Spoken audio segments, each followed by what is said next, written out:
لیکن اس سے پہلے ایک بریکنگ نیوز ہے جو کہ آپ کے ساتھ شیئر کرنی ہے۔ سانحہ 9 مئی پولیس کی گاڑیاں جلانے کا کیس، شاہ محمود قریشی اور اسد عمر کی ضمانت کے لیے ایک اور درخواست دائر ہو گئی ہے۔ شاہ محمود قریشی اور اسد عمر نے پولیس کی گاڑیاں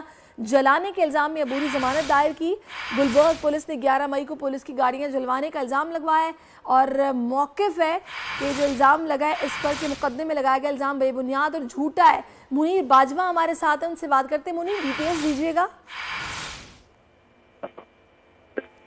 میں تحریک انصاف کے وائس چیئرمین شاہ محمود قریشی اور اسد عمر نے گلبرگ میں 9 مئی وقت کے واقعات میں پولیس کی گاڑیاں جلانے کے الزام میں پوری ضمانت کی درخواست دائر کی ہے اور اس میں شیئر کیا گیا ہے کہ گلبرگ پولیس نے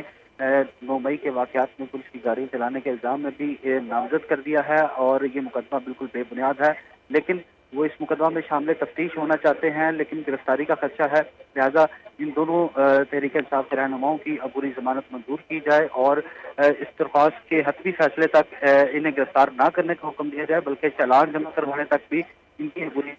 وہ یہ درخواستیں دائر کی گئی ہیں اور کچھ ہی دیر بعد لاہور کی زیادہ دہشت عدالت کے جج اعجاز احمد کوٹر ان دونوں درخواستوں پر سماعت کریں گے۔ ٹھیک ہے، بہت شکریہ منیر باجوہ۔ پاکستان بحریہ کے جہاز پی این ایس سیف کارنیجل میری ٹائم